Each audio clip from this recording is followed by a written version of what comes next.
And we are live. How's it going, everyone? We're back with another live stream with a special Solana project that's building automated yield generation. I'm referring to the first place Ignition Hackathon winner, Katana HQ, which is specifically building smart contracts for structured products.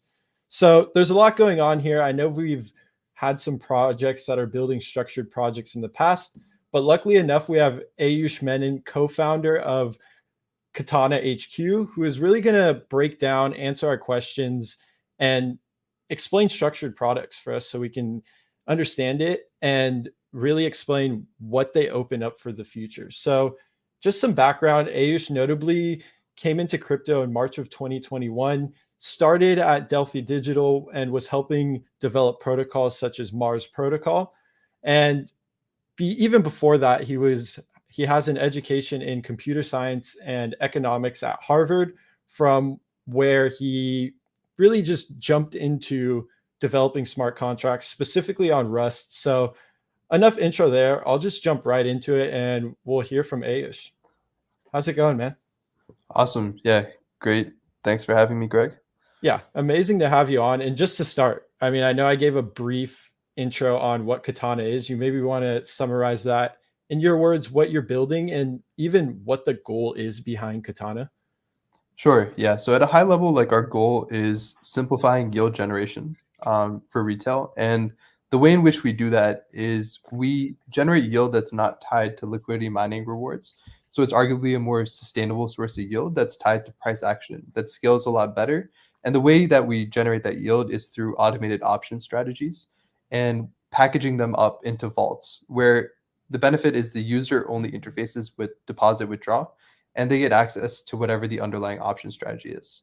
So that's our bread and butter. Today, we offer two strategies: covered calls and put selling vaults. And so one is sort of general kind of bullish exposure. And then the other one is, a more moderate exposure. So covered calls are more moderate.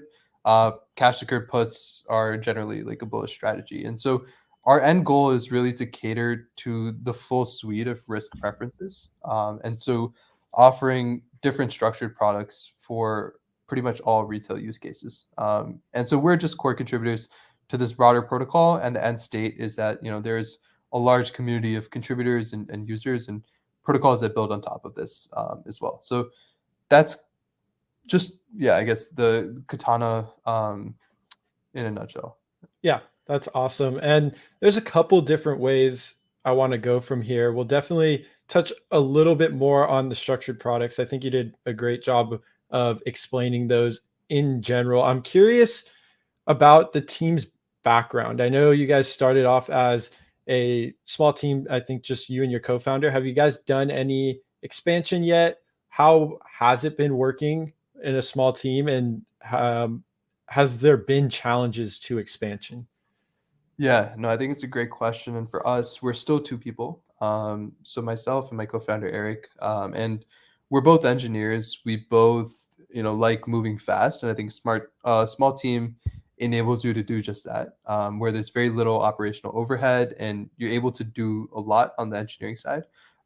Where, challenges come in, I would say is like two people, there's a limited bandwidth. And so if you try to do, too many things and you're sort of spreading yourselves too thin, then you probably don't do each individual thing as well as, expanding the team. And so right now, the core consideration for us is like, where do we want to add a piece? Because I think we definitely do want to add a piece or two. And so that's where like, our heads are at right now. But at the same time, like everything's running smoothly. I think we're kind of growing to a stage where it makes sense to expand the team as well. And just being cognizant, like that does come with, some operational overhead, but I think it's well worth the investment. So that's that's how I look at the team today. And our roles are very flexible. We sort of do a little of everything, and slowly specializing into what we do best is probably the right trend in the near future.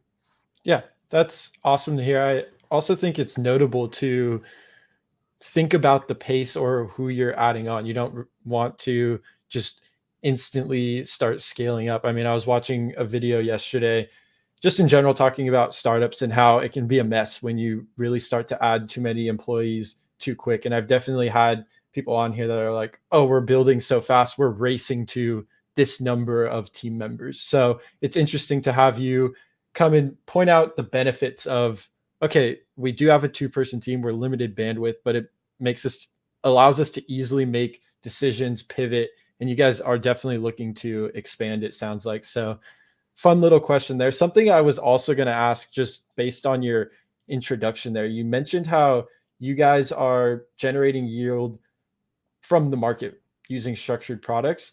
What are the basic ways that people are used to earning yield in DeFi? For anyone who may be a little bit confused, what are like the other fundamental ways people are earning in DeFi? And why are maybe these not as efficient as something like structured products? Yeah, so I think this is a really important question. And so I think the key is to understand like where does DeFi yield come from? And so how do people capture that yield, right? So today a lot of that yield comes from borrowing demand and liquidity mining. So borrowing demand is being part of a money market, and usually the interest rates are a function of utilization. So the amount borrowed over the amount supplied. And if you're borrowing a lot compared to the amount supplied, like the interest rate will be quite high to borrow. And so you're earning the interest rate if you're on the lending side, and that's one way to earn yield in DeFi. The second one is you're getting paid to use protocols, or you're getting paid free tokens for some action that you're taking. So today, a lot of AMMs, for example, give out native tokens, and that's what's referred to as yield farming. So that's another way to generate yield. Then kind of the third way, and this is increasingly growing popular, but it's still very limited to more sophisticated funds, I think, is when you look at ARBs and you look at secondly what's referred to as like funding rates, and kind of capturing funding rates is another way to do the same thing.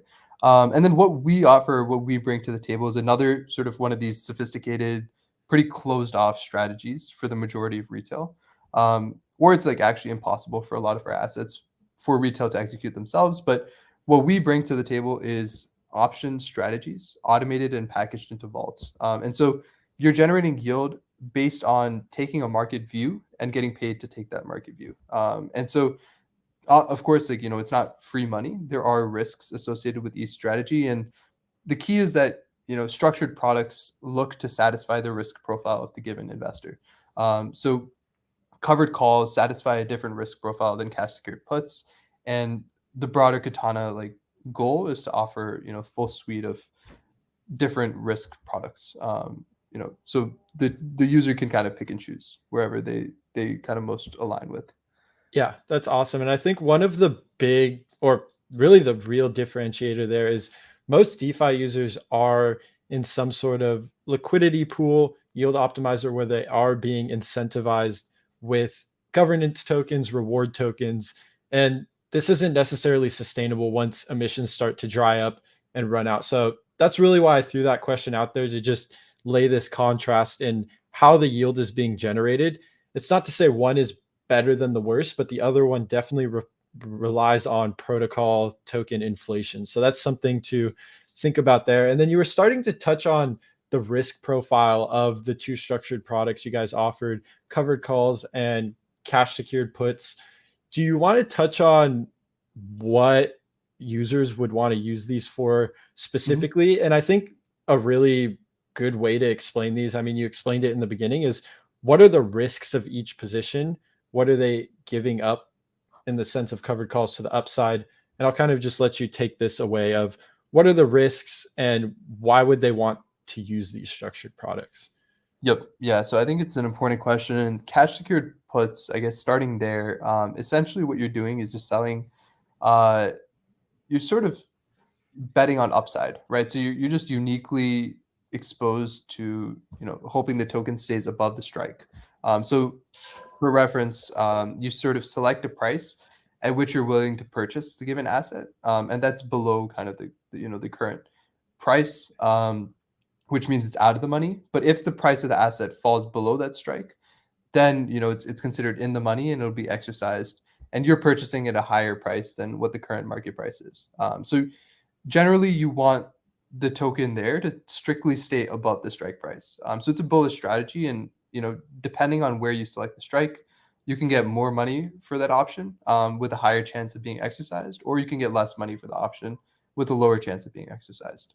So now going to the covered call side, where what is the covered call exposure? Well, effectively, you're selling a call, you're selling it out of the money call, which means that you're sort of betting that the token will stay below that strike price effectively. But you're also buying back the underlying asset. So you're maintaining upside to the token, but you're selling potential upside if it moons. So if it goes above that strike, right? And so again, the key consideration here when you talk about risk is where do you select that strike? If it's really close, let's say Sol is at $200 and you select the strike at $205, it's likely to get exercised. And so you would earn a lot of money for that option. So a lot of initial yield, but you would also be selling your Sol at 205 if it mooned to 220 at the end of the week. So you're giving up potential, $15 of upside in Sol. Again, you're up in USDC, but you underperform just holding Sol. So covered calls are generally, a pretty safe strategy. You're generally bullish or, betting the market moves sideways or downwards potentially, but you always are up in USDC, if the token stays above the current price. And then if it moons, like if it gets exercised above the strike, then you're still up in USDC, but you're down compared to just holding the asset. So that's kind of the key covered call situation is you want to lock in initial yield today, and you're willing to sell potential upside on whatever asset. Yeah, that's awesome and very elegantly put. And I think the big thing is the yield is coming from the premium of selling these options. So you Yes. are giving up a little upside, but you're collecting the premium. So there are a lot of investors who like this idea of being able to collect the yield and the premium, which is this idea of the automated yield generation that these structured products offer. So to, excuse me, moving forward a little bit more on this, I'm curious about how you guys select the strike price. I was talking to my co-founder, Ben, and one of his big things is he used to do structured products, things like covered calls. His big thing is it takes out a lot of the user input. So my question is how can users rely on the quoting you guys use, or how you guys are selecting strike prices? How is this an efficient model? How do you guys look to enforce that? Yep. Yeah. And it's an important question. So pretty much the vault operates by a certain policy, and the user decides whether or not they want to align with that policy when depositing into the vault. So here, like strike prices are completely automated. It's not us sitting there and deciding this is the strike price we want to select, but rather we target a certain delta based on the volatility for that period. And so given the volatility, which just it generally means like how likely is the asset to change or how much, and that's the biggest input into where do we select the strike. And so our vaults generally operate by a conservative strategy where we're targeting a delta that's like 10% likely to get exercised, let's say. So that way you're balancing the yield that you're earning, but also the chances of being exercised. So for example, in the Sol covered call vault, you don't really expect to sell your Sol very often. Out of 100 times, maybe 10 times you do, and then you swap right back into Sol. So you maintain upside exposure for the next term. And so the goal really is like to offer more optionality, as you said, right? So in terms of the user today, they just have to align with, okay, do I want like a delta of 0.1 on these strategies? Then yes, I'll deposit it to this vault. If not, then I can't really deposit into this vault because I don't believe in the strategy. Like maybe I want to be more aggressive, right? Like maybe I want more initial yield and I'm happy to sell my Sol a little bit early if it moves. In which case, so one thing we're doing there is we're thinking about tranching the vaults where you have different risk preferences for different users. And so that'll be a big unlock where the user is not locked in anymore to selecting one risk preference for the given strategy, but rather has some optionality in how they select their strategy for the given exposure. So that's maybe the one like big piece. And then the second thing is like how do we run the strategies to perfection or like optimize them. And so that's where the whole auction process and market making process comes in, where we actually bring our own liquidity with us through this automated auction process that we run, where there's not natural liquidity on a lot of long tail options that we offer. So there's no natural, injective liquidity. There's no option market for that. But we created the option market and then bring market makers who place bids, and we kind of transfer OTC through an escrow contract with them. So that's kind of how it currently works. And then there are a lot of optimizations in the future for that process as well. Yeah, and that was actually one of my similar questions. You guys are looking to bundle these products that necessarily are really hard to access for retail or even inaccessible, just considering the liquidity in option markets. Are all of your strategies set up this way, or do you guys have integrations with Psi options, which that one would be a little bit of a different system than you just explained, and then also Zeta markets, or that may be coming in the future? Yep, yep, that's correct. So currently with Zeta options and Zeta integration is coming very shortly as well. And Awesome. then in terms of, yeah, like our liquidity, for most of the assets that we offer, there's no natural liquidity for any of the strikes that we select. Actually, yeah, for all of them, there's no liquidity for the given strikes we select. So we bring our own liquidity with us, and we're able to do that via this coalition of market makers that we've partnered with. Awesome. And yeah, we touched a bit on just offering more products, right? Giving the users the ability to, while it's automated, just select something that suits them more. Where do you expect structured products on Katana moving forward from here? I imagine you guys are looking to, one, just offer slight adjustments of the strategies you already have, but also getting into more complex products. Do you want to touch on what the goal is from how you guys are looking to take the platform forward from here? Yeah, I think there are several angles in terms of future products. One thing is today it's hard to hedge downside. Like people don't really have an easy way to do that. Options provide a nice way to, create that exposure.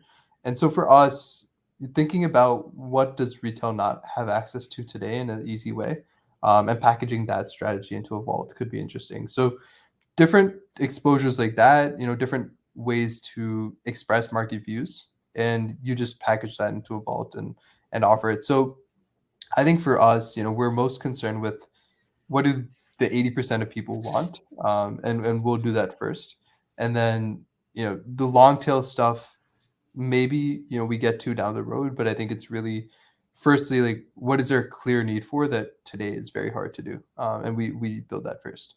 Yeah, makes sense. Go where the demand is at, where the users are. And we took a time, like a bit of time there. I really just wanted to get in, explain some bare bones of what you guys have at going on at Katana, explain to any users who might not quite know what's going on. I know you've probably gone over a lot of these things a ton of time. There's a Mhm. lot of documents to check out on Katana as well. But I really want to start to take a step back and stop looking so much granularly at Katana, but just more so at the sector, what you guys are building, looking not 1 week, 2 week out, 6 months, 5 years out. My first question here is, what did it mean to win the Solana Ignition Hackathon? This looks like something that brought a ton of ethos to Katana and building. What was this experience like participating in the hackathon, and what has it really meant for Katana moving forward? Yeah, so I would say the hackathon has been like a great catalyst for us. And so it was actually the reason that we started building the project. So just for background there, we actually only decided to start building Katana 6 days before the hackathon ended. And that was like a great 6 days of productivity and just getting a product out the door from start to finish. And so we decided to build, structured products, I think clear niche in the market that was not filled at that time on Solana. And so that was like our reasoning and impetus to build the project. We were very surprised at, winning the hackathon. I would say that one thing to mention on the hackathon that might be interesting for like listeners.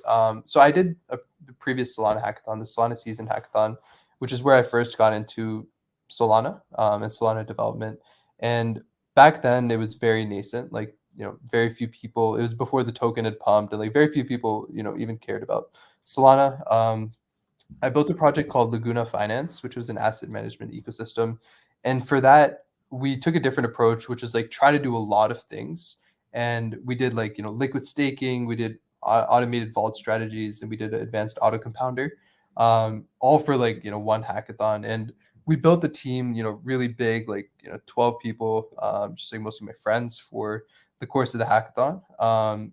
And it was great. Like we ended up winning the Radium Prize back then. But I think one thing to keep in mind with the last hackathon that we did, the Ignition Hackathon, was just do one thing like really well, and small team, less operational overhead, and like it's a lot faster, and it's a lot easier to understand for the judges and the users. So that was maybe the big takeaway, and I think something that helped us a lot.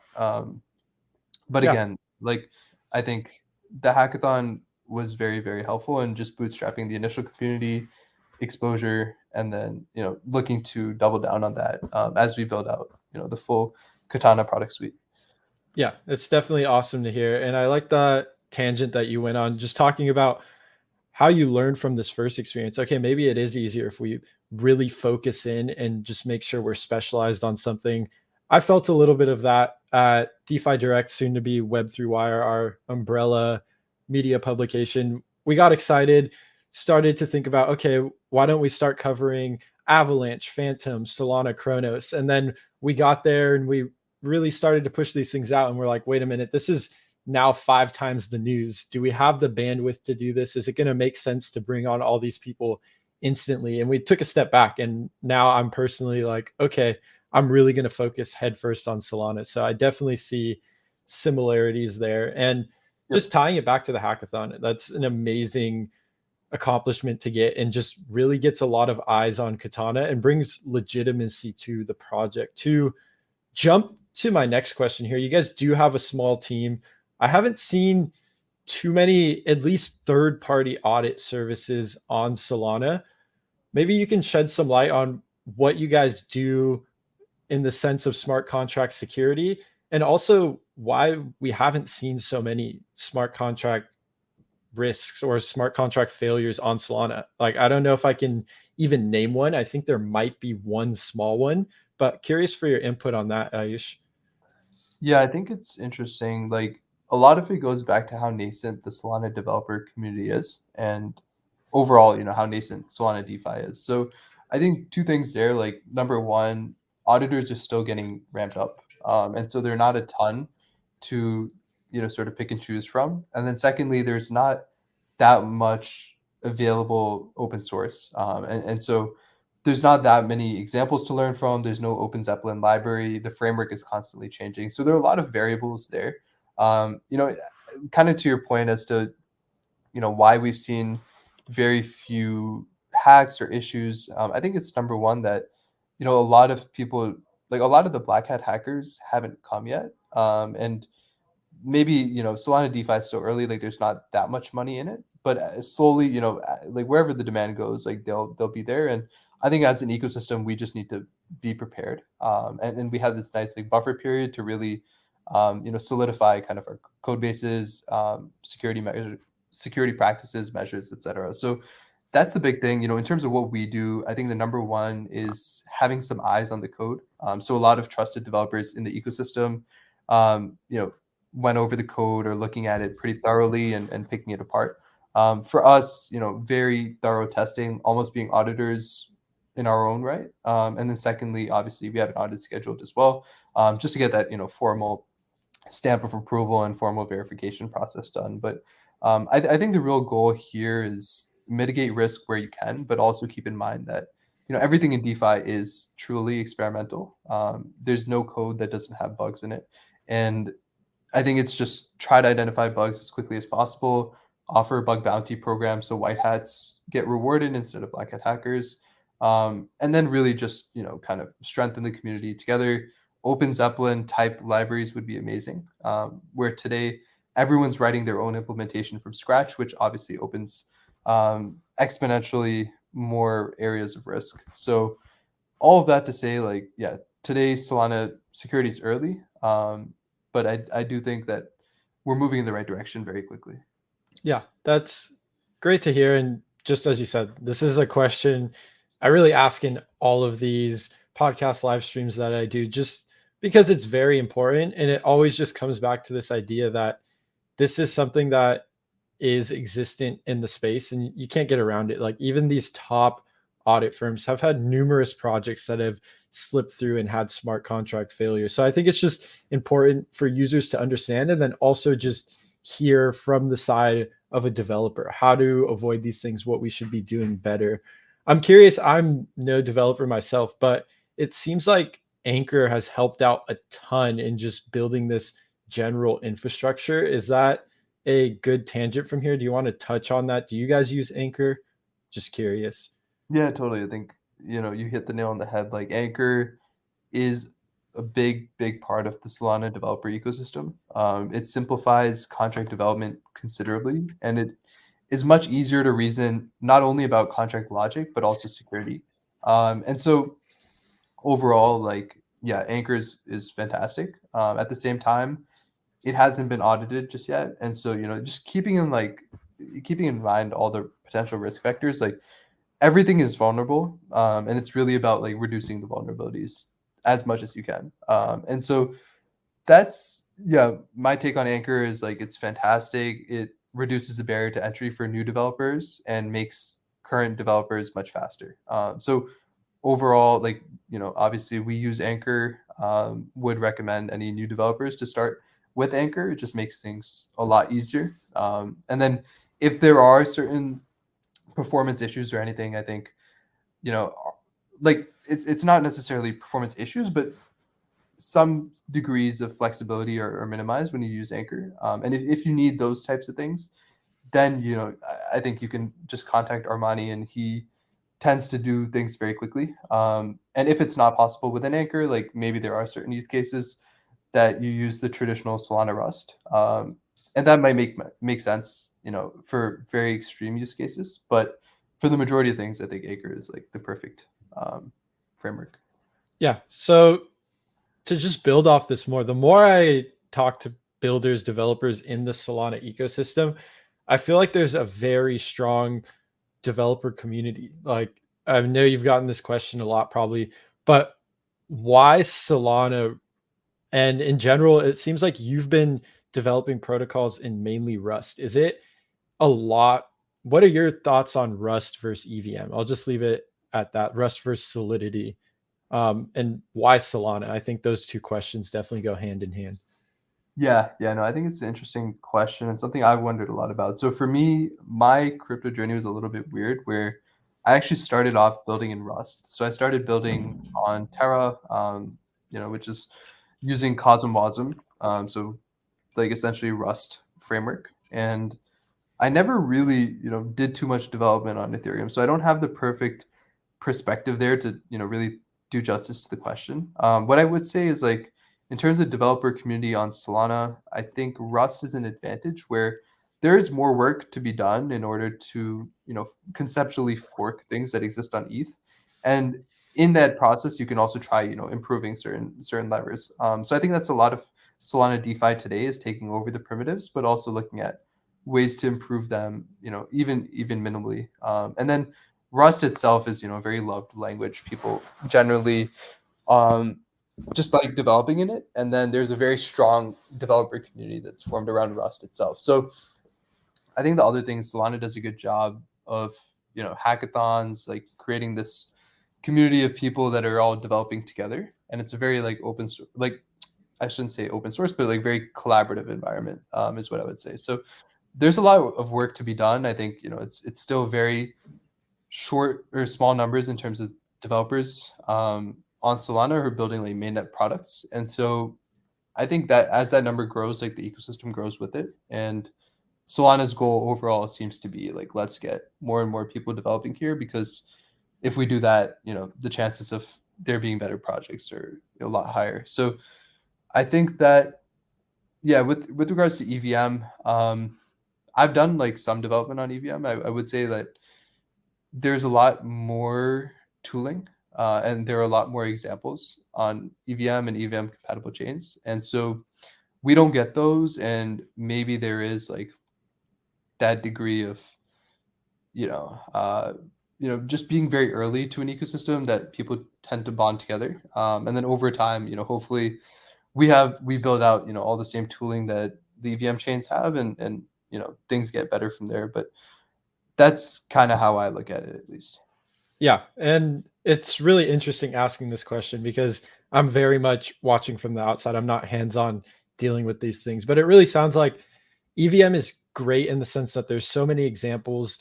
A lot of questions sound like they can be easily answered. Even just forking things can be very easy. Like a lot of this code is out there. Whereas what I took away from what you're saying, Solana has a lot of work to do, a lot of building. So it'd be cool to see this tooling start to continue to increase. I mean, I think we're already seeing it with Anchor and all of these other infrastructure projects coming in. I'm curious here. I had a good question, but it definitely just slipped past me. I'll move to my next one and then maybe we'll come back to it. Yeah, no But worries. you've had this relatively short time in crypto, but very worthwhile experience. So I just wanted like, what are your biggest takeaways that you've gotten over the past year or so? A little bit less, it sounds like, building in crypto, specifically Web3 on these layer one networks. Like, what have you taken away from this?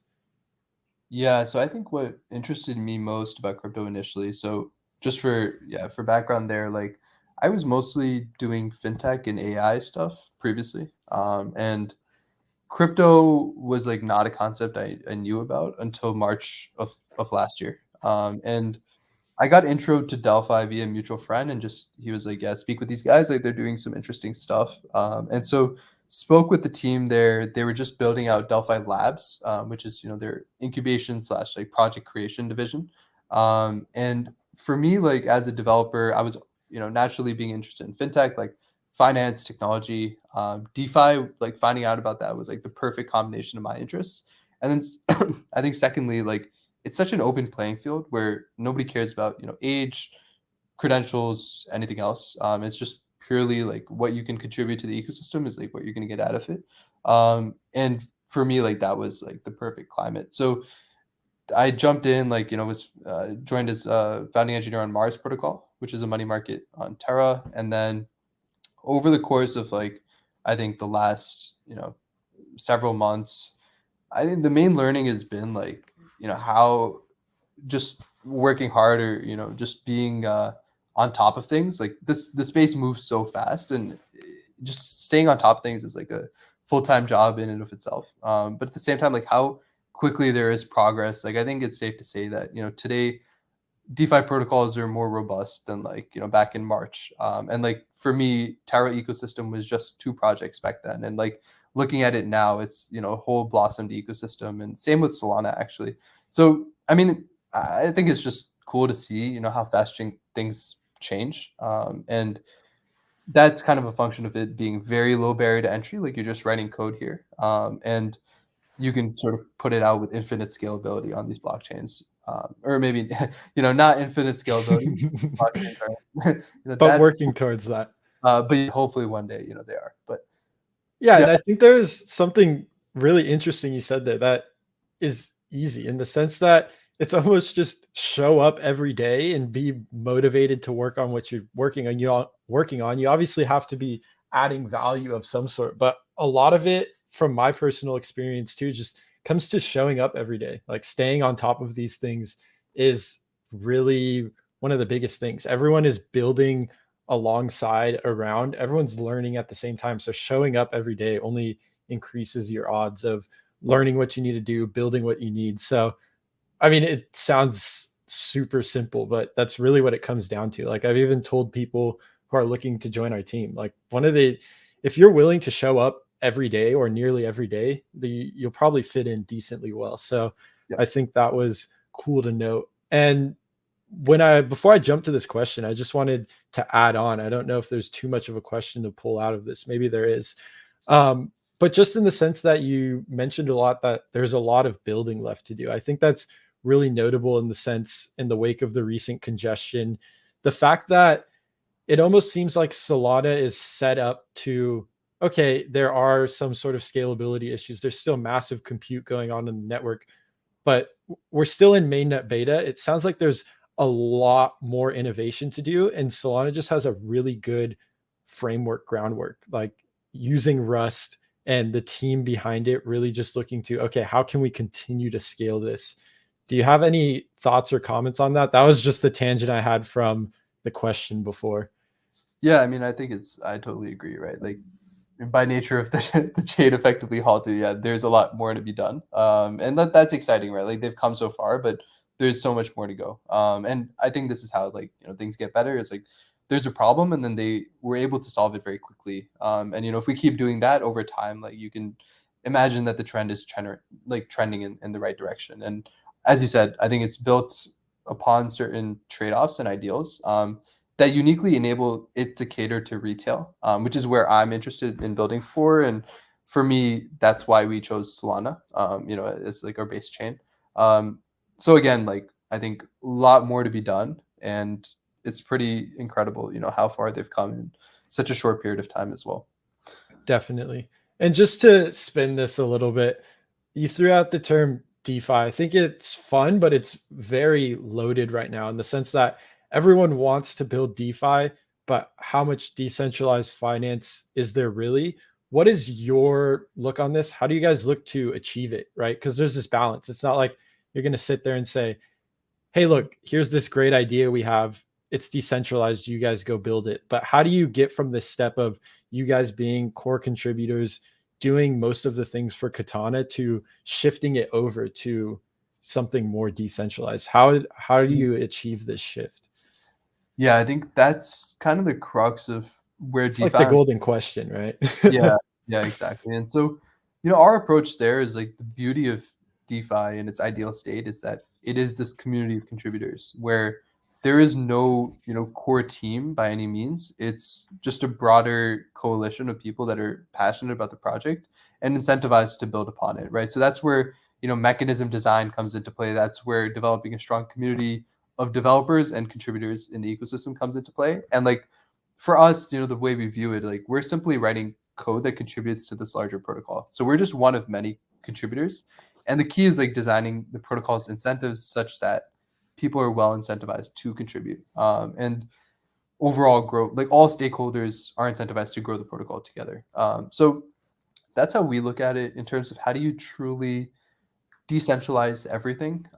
Again, there's a spectrum there. Like I think there are certain, advantages and disadvantages to full decentralization. So one thing you do see, and it's a natural course in any project, but over time, as you get more and more decentralized, you're introducing more and more overhead to implement changes into the protocol. So governance, everyone knows is rather slow. Also depends how you design governance, and so that's where a lot of people are spending more mind share. Is like, our committee is better than just every single token holder voting on every single thing, like probably. So there are a lot of things like that I think will slowly improve with time, and as governance infrastructure and best practices develop, then protocols can actually access the tools to be fully decentralized, or as close to that ideal as possible. But I think for us, the minimum threshold is like we want a bunch of people contributing to Katana. Like we're not here to say like this is how things work. It's very community driven, and once the protocol is truly a DAO, that's when like it gets a lot more exciting for other developers to contribute and sort of earn for doing so. Yeah. And I think that's just a really fun question, because then you get into the whole idea of governance. Like, this is not an issue just in crypto. Like, these are things that we're dealing with on a massive scale in politics. So that gets into a massive rabbit hole and just has a lot of untapped potential, which is why I just like asking about it. Like, we throw out the term DeFi a lot, but it seems like there's a ton of work to do on that front, which is honestly exciting. Like, it needs to start somewhere. It's not like I can just whoosh out an idea and people are going to start building it. Like, someone needs to take initiative. But it's always fun to, we have this like North Star of what is DeFi, and there's so many different answers to that. So I think that's interesting. To circle back a little bit more to Katana here, you guys have your community NFT. I started to look into this a little bit, didn't get too far, but it really just gets back to the idea that community is massive. And it looks like this NFT looks to keep that in mind. Do you want to highlight what this is, the ideas behind that, and how it's helping build a community potentially? Yeah, totally. So I think for us, number one priority is community-driven development, but also developing the community itself, right? So for us, we call our community the Samurai, and effectively, just I think initial members were first introduced to the protocol after the hackathon went, and then slowly kind of, or I would say like has pretty rapidly grown since then. And so a lot of so for example, like the NFT you're referring to was an early access NFT. So the initial idea around that was we're doing a gated mainnet access, and we actually did this Okay. where in the first week the only people that could access were the ones with the NFT. And we did like this random lottery and distributed to them. Then we decided that, it's kind of exclusive. Like we're only letting like 100 people use the protocol. Why don't we switch it to sort of this retroactive reward for being in the first round of Katana NFTs or being in the first round of Katana vaults. So anyone that deposited into the first round was then retroactively rewarded this NFT. And I think that was a great mechanism to bootstrap the early community, get them to feel like they're part of something larger, and also give them that little piece of memorabilia. So that NFT, like that's as far as it goes. There's no like sort of additional utility beyond that. But I think using NFTs as a lever to create a stronger community is very much in the scope of what we're trying to do, and we're definitely looking at a lot of different exciting models that they won't be like a profile pic type thing, but something truly innovative that maybe does tie into the protocol very nicely. Yeah. So we'll kind of announce that at a later date, but I think there is something exciting on the NFT front, in addition to the early access NFT, which is just purely memorabilia.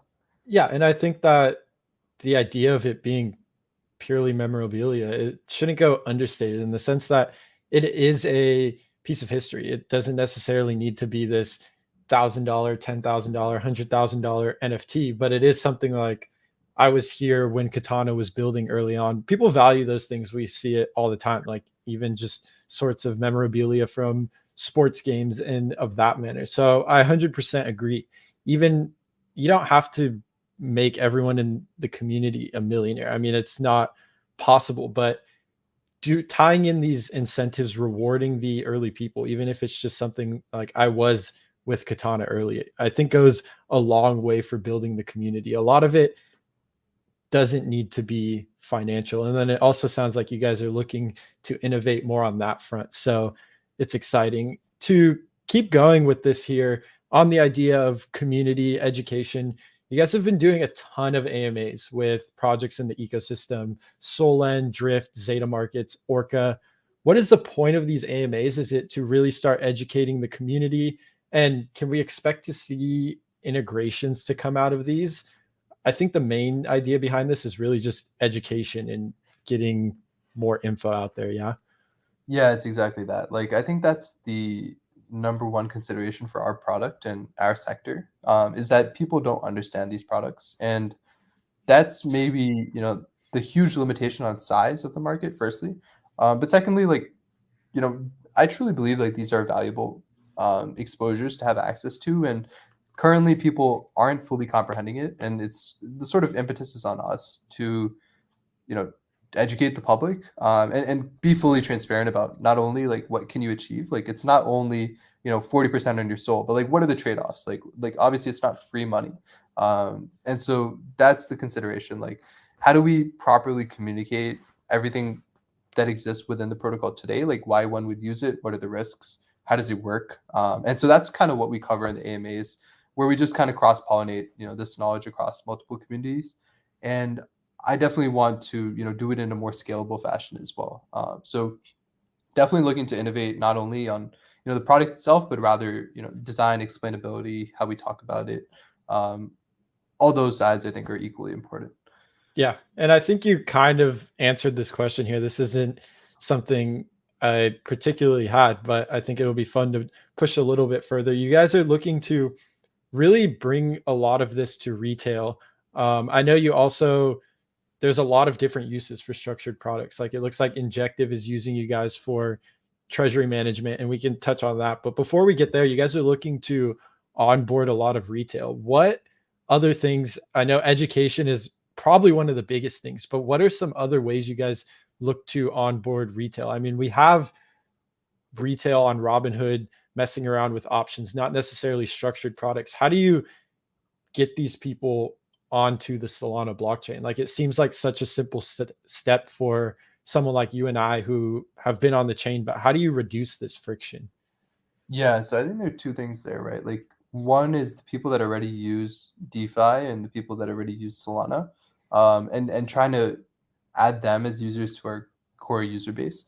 The second one is how do you bring people from outside of crypto onto Solana? And I think that's a much harder one to solve, right? Because Solana is trying to solve it, with varying degrees of success, or every other blockchain is trying to solve that with varying degrees of success. I think Solana is well positioned to do it. Phantom is great. I think pretty solid UX, and mobile Definitely. app coming out like might reduce friction even more.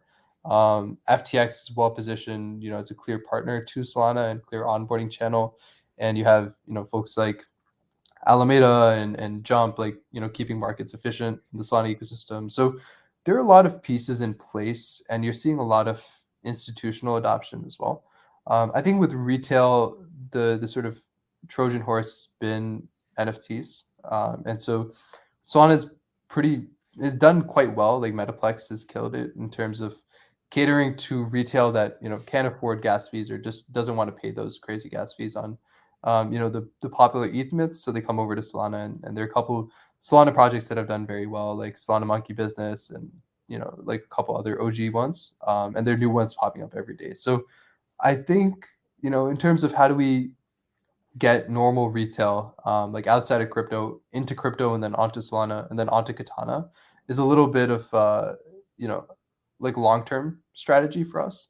And the short term is like let's just get the DeFi market today using Katana, and then in the future, like think about that. But I mean, our hope is like we just grow the Solana ecosystem as a whole, and I think everyone benefits from that. And then secondly, growing the crypto ecosystem is like why we're all in the space. So um, yeah, I think those two are certainly like top priority for us. Yeah. And then, I mean, that whole idea of education definitely just ties into both of those aspects there, which made me think of the question more. I'm starting to get to the end here. I have a couple more questions. We can touch on the idea of treasury management, what the benefits of this for other protocols are. Mhm. I think part of the thing here is like you have protocols that raise this money or they have these treasuries and they don't necessarily what know what to do with it. How does Katana step in here and possibly help these projects out? Yeah, totally. So on treasury management today, you're seeing a lot of treasuries like, pretty significant size, and they just sit on the money. Or, like a couple things happen. Like number one, the treasury is just there and it's not doing anything. The second one is the treasury composition is all in the native token. And so if it's all in the native token, you're very subject to the volatility of that native token. And tokens move pretty considerably, and it's quite hard to reason about roadmap and runway, given these fluctuations. The sort of last piece I think is, what does like an optimal treasury look like? How do you turn it into a productive asset or productive assets plural? And then also compose them in a way that enables you to reason about runway in a much nicer way. So that's kind of where we step in, where there are a couple nice exposures for treasuries. Like the first one that comes to mind is a covered call, right? Like that's very well suited for a treasury because it turns your treasury into a productive asset, and you're happy to sell potential upside, right? Because overall the community is benefiting, you're locking in this initial yield, and you can slowly use that as a product to diversify your treasury as well. So that's where like I think covered calls are immediate product that all treasuries should consider at least. And then the second one that I would say is like products that enable you to generate yield and then accrue more of whatever asset you want at a lower cost basis.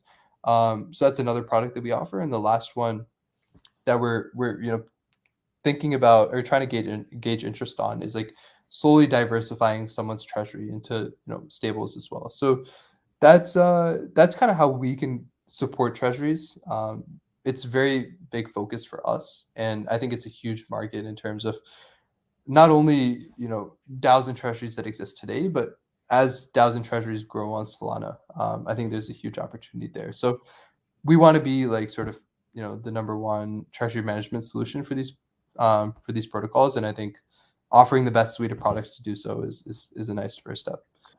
Yeah, and I think with recent market volatility, a lot of projects are starting to realize how important this is. Like if they had Yeah, 100% of their treasury in Sol or in their native I know. token, they're in an extremely different position than they were 2, 3, 4 weeks ago, which isn't necessarily conducive when trying to run a business. So it's definitely a service that is needed. And I think recent events will only start to shed more light on that. So I Agreed. think that's a fun question and saw that you guys had some updates on that.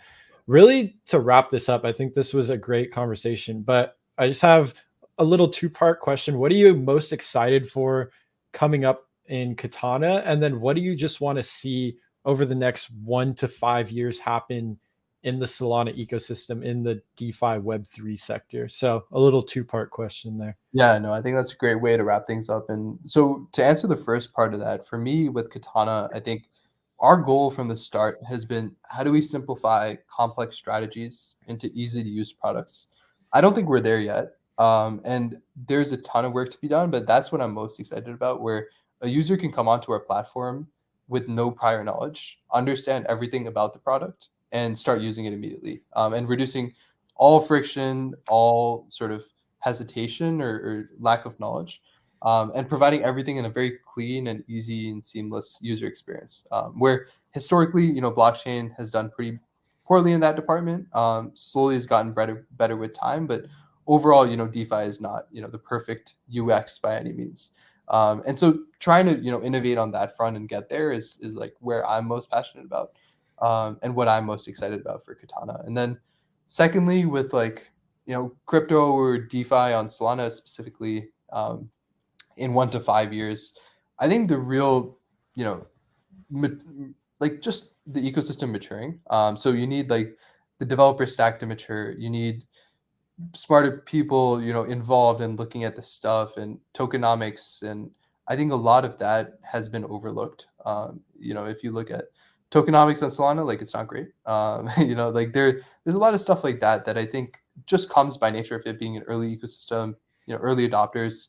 Um, they're not necessarily experts in every field, and like nobody is, and so trying to just attract talent from other ecosystems or entirely new talent, or these people kind of grow into those roles, I think would be interesting. And then for me, I think this is how everyone feels about Solana today is like it's not fully open source, it's not fully decentralized, and getting there is very important.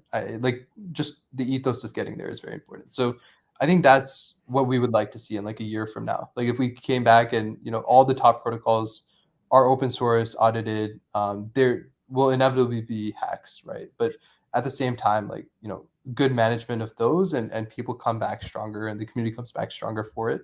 I think like that'll be a nice 1 year of progress, for the Solana ecosystem. And it's Yeah. hard to predict out, like, after that, like, who knows, what crypto will look like even then. Yeah, and I think the big thing to just wrap that up is just watching the space mature, right? As we go through these innovation cycles, things will work, things won't work. And the idea behind that is just continuing to double down on the innovative things, the things that work. So I think that was very well put, Ayush. And that really wraps up my discussion there. I really appreciate you joining us today, chatting for just about an hour here, diving into what you guys are building at Katana, but then even taking a step back and just sharing some experiences from developing what you want to see moving forward in the space. So I really appreciate you having on, and we're definitely going to have an eye out on your guys' latest updates. So for any people viewing, we'll definitely keep an eye on what's building at Katana. Awesome. Well, thank you, Greg, again for having me on today. And this has been fun. So yeah, would recommend, if any listeners are interested, like joining our Discord, asking me any questions personally. And overall, I think, the community is very responsive there as well. So Yeah. With that, yeah, thank you so much again, and looking forward to staying in touch. Yeah, awesome. Talk to you in the future, Ayush. Thanks All for right. joining, man. Yep.